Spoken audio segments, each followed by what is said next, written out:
We know that Will Wade's been fishing in some international waters in order to fill out his roster. Turns out he wasn't done. Yet another international prospect is now on the radar.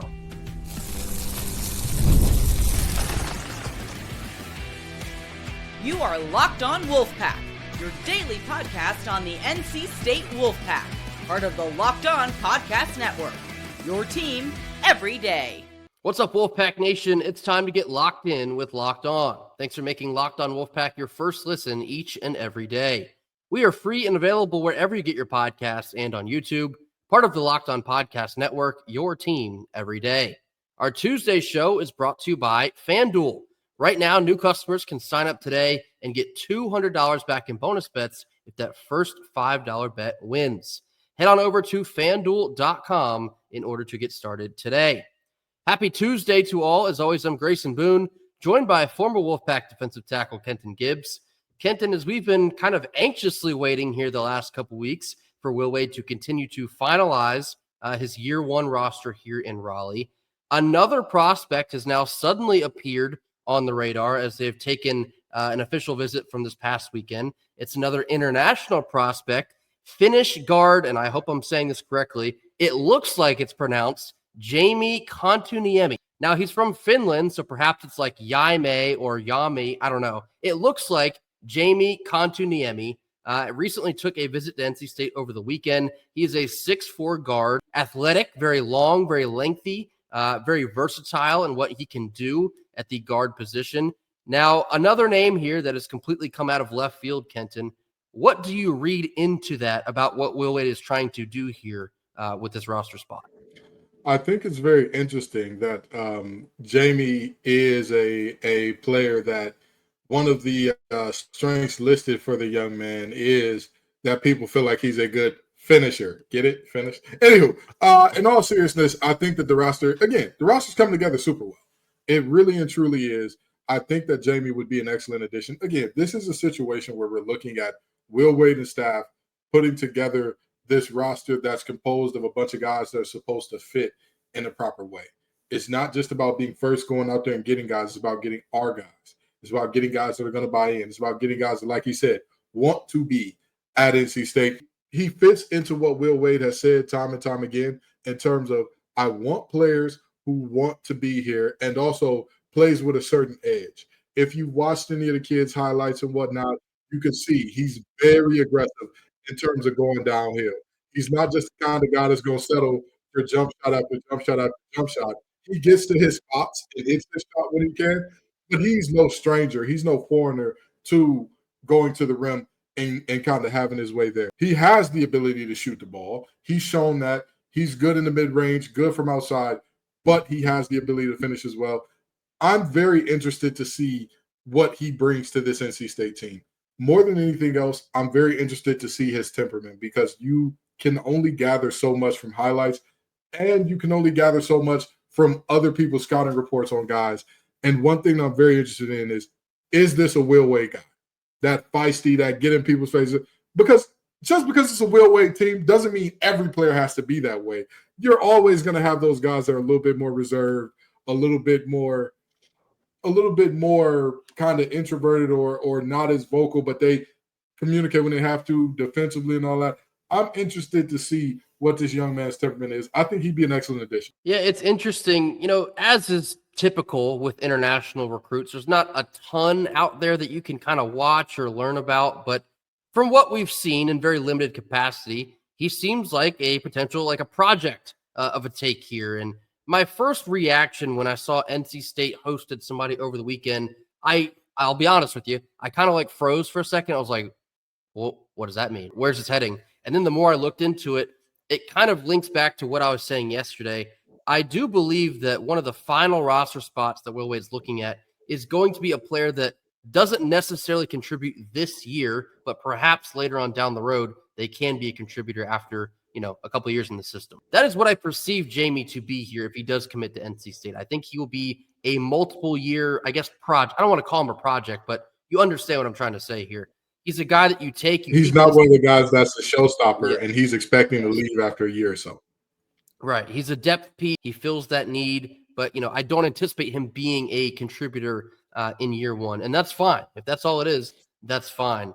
What's funny, too, is I think I saw equal things about his modeling career than I saw about his basketball career. So perhaps that's the first guy you send off the bus. Maybe that'll send a message to other teams in a roundabout way. But no, this is a very interesting situation because he does kind of come out of the blue, and everybody's waiting on pins and needles to hear something else about PJ Haggerty as the NBA draft combine has wrapped up. And a couple of the earliest questions I got about this was, what does this mean for PJ Haggerty? Does this mean that they're off of PJ Haggerty? Does this mean he's staying in the draft? Or is this a replacement? No, I believe that this is an additional piece outside of whatever else is going on with PJ Haggerty. And NC State still expects PJ Haggerty, another international player, I'll just say the name, is Musa Sagnia, if you haven't heard already. Everybody already knows, but Musa Sagnia and now Jayme Kontuniemi. I think I got that down now, Kontuniemi. Those three guys are essentially expected to round out the roster here in the next couple weeks. I also referenced the interview that Will Wade did with Corey Smith on Monday's episode, and he set a specific date. I'll talk more about that in a couple minutes, but you're looking at the last couple weeks here of this roster coming together. Very soon, this roster will be finalized, and perhaps a kid like Jayme Kontuniemi is one of just the last little sprinkles, last little sprinkles you flake over your food to give it the right amount of taste. I'll tell you this much. Jayme is a guy that at the end of the day, at bare minimum, I expect him to be a knockdown shooter and a good shooter off the dribble for the next few years. That's the bare minimum of what I believe that he'll offer up and bring here. And so with that in mind, I think that you're never going to go wrong with guys who can space the floor, in my opinion. As long as you can be a net neutral in other regards, I think that you're in a great space there. Another name to keep an eye on here in the coming days / perhaps a week to a week plus, Jayme Kontuniemi, a guard from Finland, a 6'4" guard from Finland. Perhaps he could be one of the final pieces to the year one roster that Will Wade is putting together. Coming up next, we're getting into a whole lot of nothing, whole lot of something. More on this after a quick word from our sponsors. Our Tuesday show is brought to you by FanDuel. The NBA playoffs are in full swing, and every night delivers highlight-worthy performances, major momentum shifts, and simply cannot miss playoff moments. Whether it's a game-winning shot or a breakout player, there's never been a better time to get in on all the action. FanDuel makes it easy to stay in the game before tip-off and even playing live. Player props, performance trends, and same-game parlays, fans have now more ways than ever before to play smart and win big.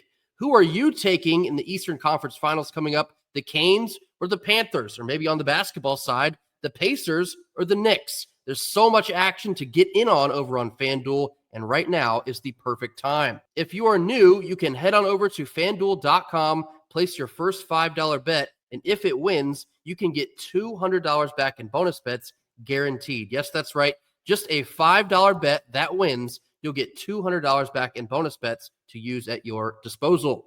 Make every moment more with FanDuel, the official sports betting partner of the NBA. Middle portion of our Tuesday show. Now time for a whole lot of nothing, whole lot of something.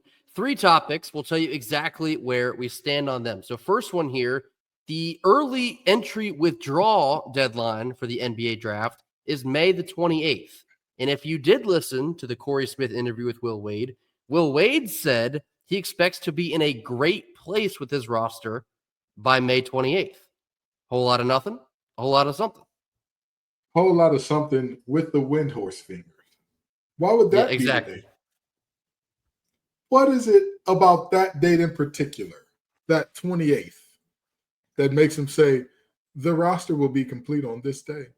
Almost as if somebody were waiting until the 11th hour to withdraw, and maybe Will Wade knows about this. Whole lot of something. Hashtag Haggerty to state.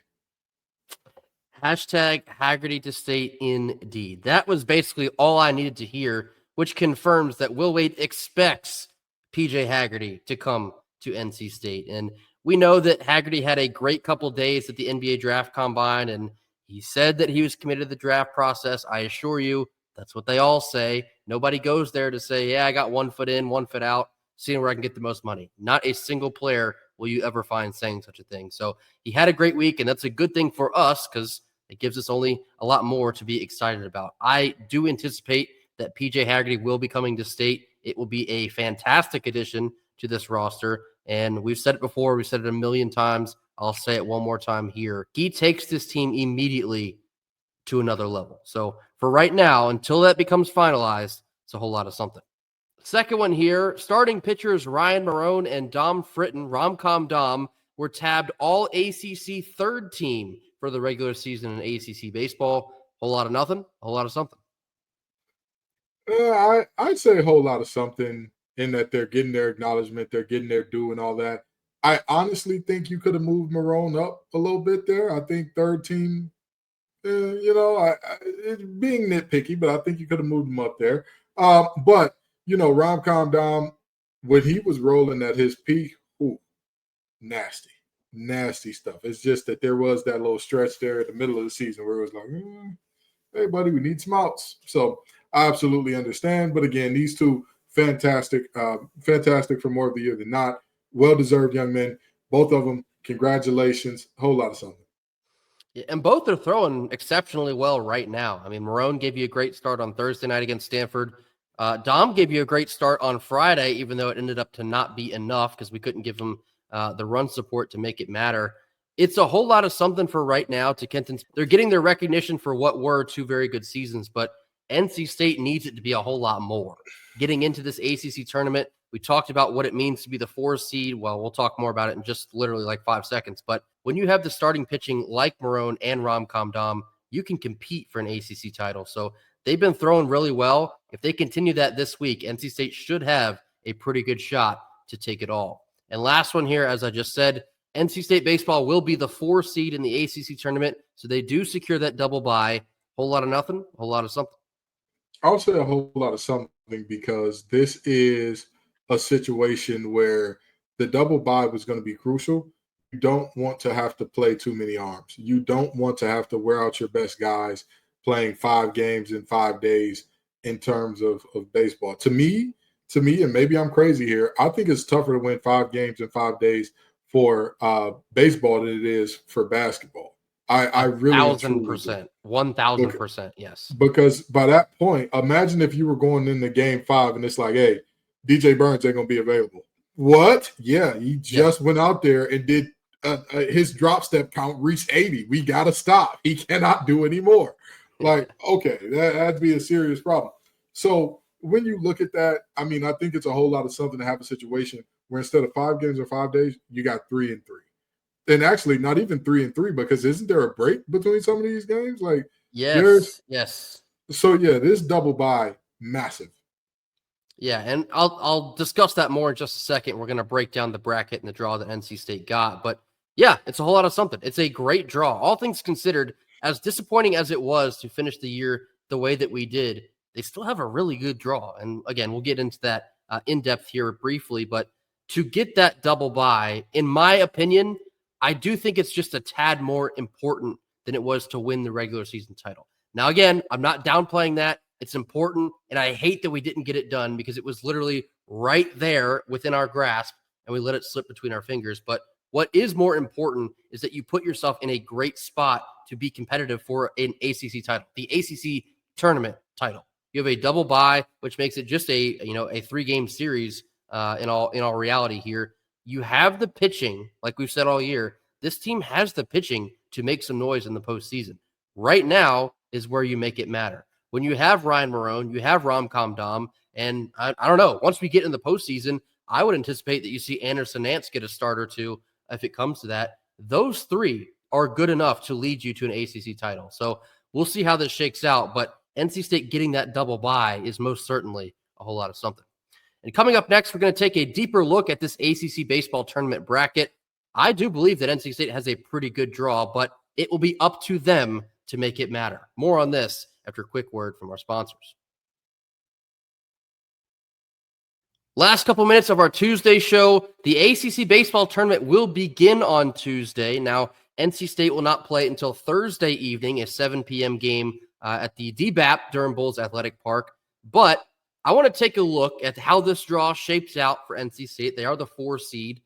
They avoid the same side as both Florida State and UNC, so that's pretty favorable in itself. But let's take a look at how this bracket shapes out for NC State under the new format as well. Single elimination as opposed to the pool play format, which was garbage by all accounts. But let's just take a look at this. Here it comes on the screen. So as you can see here on the screen, it will get underway here on Tuesday. Miami plays Cal, Virginia Tech plays Stanford, Louisville plays Pitt, and Notre Dame will play Boston College. The top half of the bracket, so the winner of the Virginia Tech and Stanford game will have relevance to us because the winner of that game will go on to play Clemson during the second round games on Wednesday. The winner of that game against Clemson will play us on Thursday evening in the quarterfinals. Now, what Kenton began to tell you there is a gap between the quarterfinals and the semifinals, but only if you play on Thursday, which NC State does. The 1 seed, the Georgia Tech Yellow Jackets, and the 4 seed, NC State, they will play their quarterfinal game on Thursday. Florida State and the Dirty Foot Club, they will play their quarterfinal games on Friday. So if NC State is to win their quarterfinal game and advance to the semifinals, they will have a full day of rest. They will be completely off on Friday. They can kind of rearrange some pitching as needed, and they'll be ready to jump right back on the horse for their semifinal matchup on Saturday. Kenton, how do you like this draw, the way it's shaping up for NC State? In terms of the timing, love the draw. In terms of the teams that we have to play, yeah, I'm not so sure. I'm not. And by not so sure, not saying not so sure we can beat them, because we beat Clemson. Clemson is probably going to, beat the brakes off Stanford, but also we just lost to Stanford. This is a team that we can beat anybody, we can lose to anybody. I do like the timing of the draw. I just hope this team shows up locked in and doesn't play down to any opponent, because we've seen it. We've seen it. Is there a single team in this entire conference that we have said, hey, head and shoulders above NC State? We can't do nothing with them. This is their year. They're a team of destiny. No. Exactly. So the draw is fine. Love the fact that we get the day of rest between the semifinal and quarterfinal, or the quarterfinal and semifinal game if we are to advance.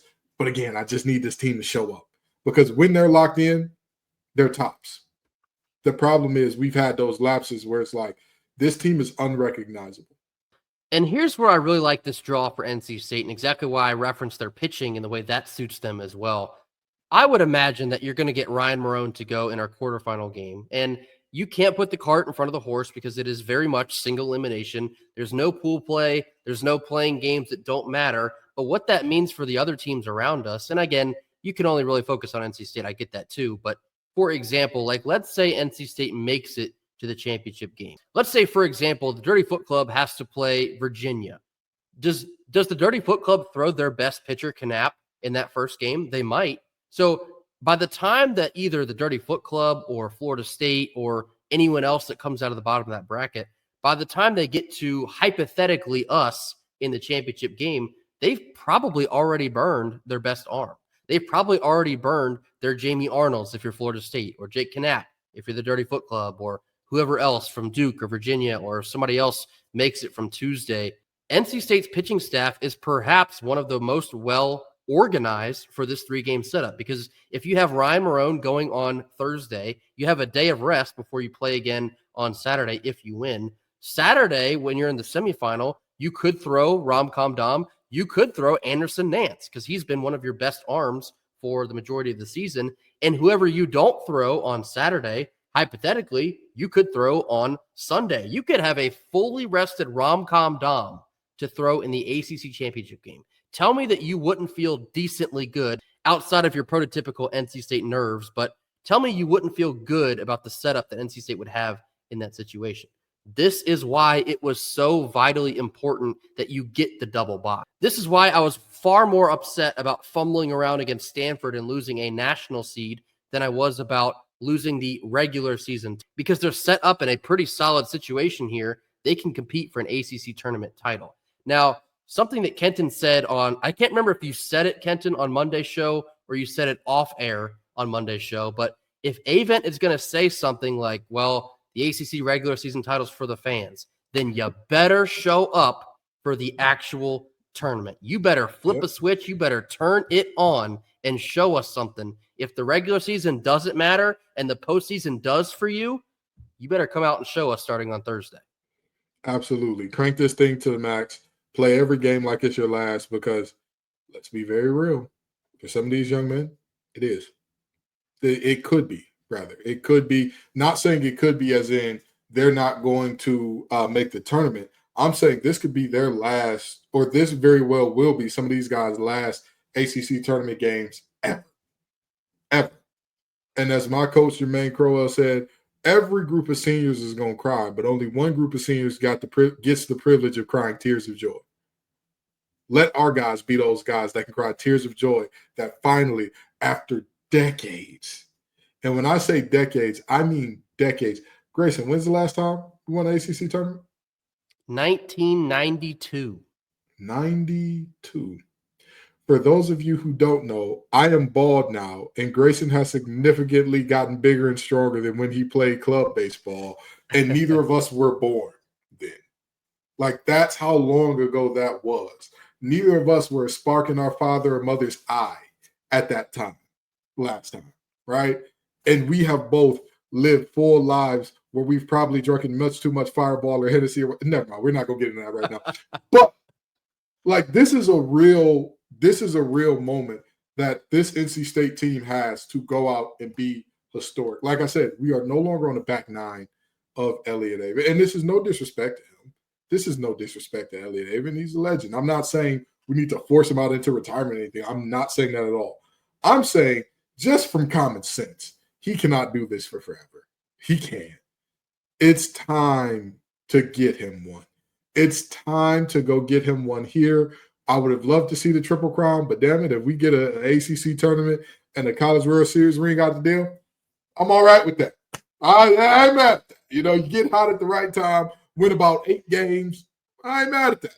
As close as we've been in years past, like the tournament final in both 21 and 22, losing both of those, several other chances in years past, being in the semifinals or making it to the championship, coming up short then, almost winning the regular season title, literally as recent as this past Saturday, couldn't get it done then. All the times that Elliott Avent has come up short, this time in particular may line up to be one of his best chances yet, but they have to make it matter. It also will not be easy. You're going to have to beat good teams in order to pull this off. You're more than likely going to see Clemson, who you've already swept. They're going to be pissed off about it. It's hard enough to sweep a team. It's even harder to beat them 4 in a row. And I don't know if you're going to see Aiden Kanak from Clemson. Maybe they used him in their first game just to survive and advance. We'll see how that goes. But you're going to have to play what we believe to be is a good Clemson team on Thursday. And there on out, you're going to play, I don't know, most likely a very good Georgia Tech team who won the league. And after that, you're getting a mixed bag of either the Dirty Foot Club, Florida State, maybe Virginia. I don't know. Maybe whoever else can shock the world and come out of that side either. But you're going to have to play and beat good teams to make this happen. But something that Kenton said early in this segment, there is no one in the ACC that has been overly dominant to the point where NC State does not have a shot to do this. They can play with every single team in this league. Absolutely nobody scares me. You only got to beat them once. There's no meaningless games. There's no double elimination. There's none of that. This is one game. You get 9 innings to beat the team across from you. And I like the way that our pitching staff sets up potentially to do that. And I'll leave you with this again. I predicted over a year ago in 2024, I think it was February of 2024, that NC State would win the 2025 ACC Baseball Championship. I'm standing on it. I'm not switching up. I'm not running. I understand the way that things have looked recently. We're kind of limping into the postseason. I'm standing on it. Elliott Avent is going to win the 2025 ACC Baseball Tournament. And if he doesn't, fine. I'll be wrong. It won't be the first time. Won't be the last either. But I'm standing on it. It's time for this team to win one for Elliott Avent. 28 years of empty-handedness. It's time to get him one. It will be, I predict, this week in Durham. What did Grayson know that led him to make that prediction last year? What did he see that said, hey, y'all, 32 years of close but no cigar, this is the year? What did Grayson Boone know, ladies and gentlemen? Hopefully, we're stuck asking that question and asking him for some lottery numbers. No, seriously, if you get this right, you got to give me, a quick pick or something. But, what did he know? Hopefully, we're asking that on Monday.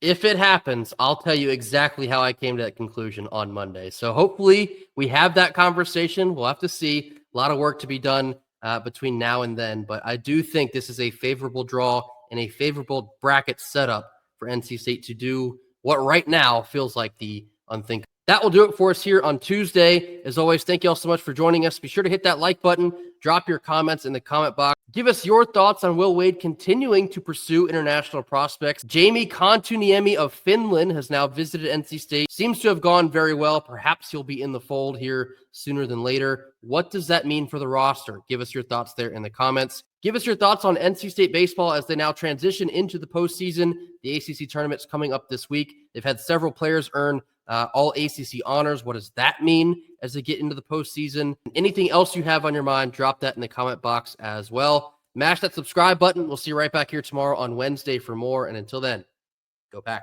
Go Pack.